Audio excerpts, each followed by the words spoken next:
Socks on Fleek, the foot, shoes and socks on Fleek. This one's for my haters. 405. It's about to be light. This that light work? About to be ish. Yeah. Is it giving you ideas? Yeah. That's good, man. Oh, that shit was a waste of time, huh?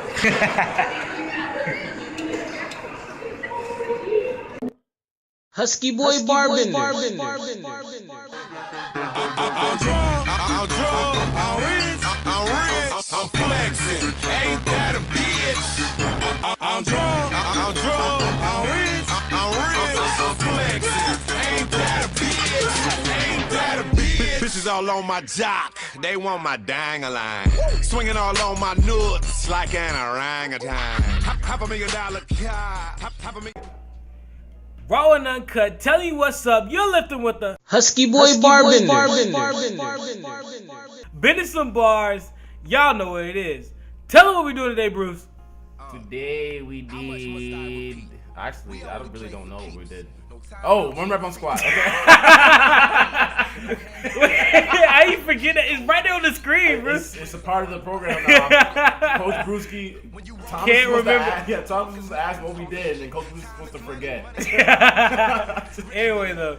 Well, okay, so like you said, we were doing our usual, what do you call it? The progression. We're doing our usual progression on squat. I had honestly a pretty good day. I just realized like yesterday I had a 20-pound PR. Bruce, and this is probably because he's been lifting a while, kind of hit a plateau, right? He didn't quite match his PR last time. He was 10 pounds less, but I mean 10 pounds is kind of like a feel good, feel not good day. Like he still got a 475 squat, but he just wasn't feeling good, I guess. And then later on, when we were doing other squats, he also didn't feel like he was. Yeah, I felt. Yeah. So he was like, okay, we need to do something to fix, to fix things because obviously something's not working. So tell him about I'm giving you the floor. Just talk to him, Bruce. All right, so one thing you got to do is definitely pay attention to your lifts because me and Thomas are definitely we have a set program. Like we have a general track that we follow. Guideline, cycle, whatever you want to call it. Definitely in a 4-week cycle, we look at what happened in the last 4 weeks, what happens on 1 rep week, and then edit based on that. Yeah, because like if so say we're benching, right? And on our 1 rep, for whatever reason, every single 1 rep we get them, but like the bottom's really weak or like the lockout's really slow, which that would be weird. But like let's just say that hypothetically that's what happens. The next cycle, we're gonna change some of our accessories in order to like target that stuff. Because clearly, something's weak. Something's wrong. Yeah, exactly. If you're consistently doing the same thing over and over. If you're deadlifting and you're picking up 600 off the ground in like 0.1 second, but then when you get to the knees, like you cannot get that shit, then obviously you need to work on lockout. Like little stuff like that has to be incorporated into your program in the next cycle. And I mean, unless you have like a 10-week cycle or something. If you're having short cycles, you definitely have got to find a way to change your accessories around in order to fix your problems.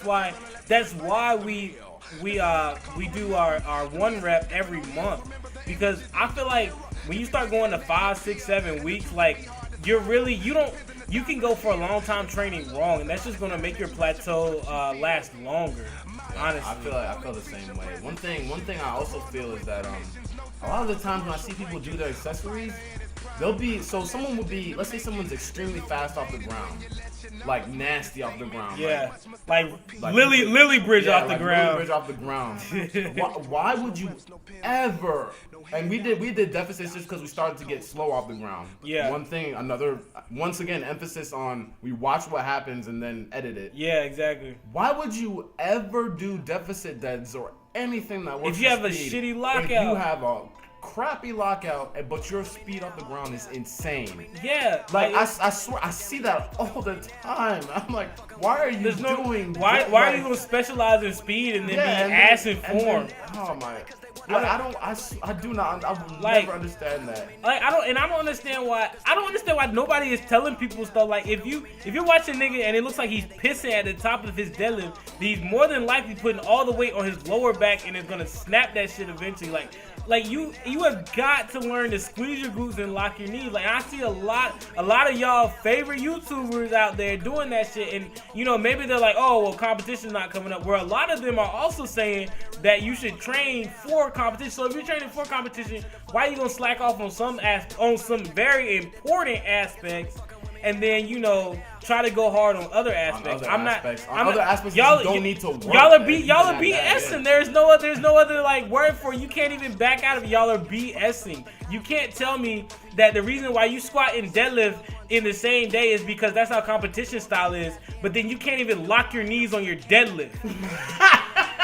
Like don't talk shit to me. I don't know. I hate that shit. Like I don't understand y'all. I don't understand, bro. You want to squat and deadlift the same day? You want to squat deadlift the same day? Because that's something they do in the competition, but you don't even squat below parallel. Oh yeah. How you gonna say you can pause squat 405, but then you like questionable depth? You didn't get that shit. Just admit it. Like there's nothing wrong with saying you pause squat 385. Just say it. Like, just admit it. I'm weak. That's like benching not touching your chest and saying you got 405. You didn't get it. It does not matter. Even if you was say you were squatting, right? And you were coming up slow as fuck, but you were coming up, and a nigga walked by and was like, oh shit, and like tapped the side of a bar. You didn't get it. I don't care if that shit felt light. I don't give a fuck. You did not get it. Alright, so y'all need to calm down. Y'all need to be real. Y'all need to stop bullshitting, fantasizing, and doing all that bullshit. Y'all want to be like Ernie Lillibridge, and then y'all want to like lift like Gumby. I don't know. Fuck.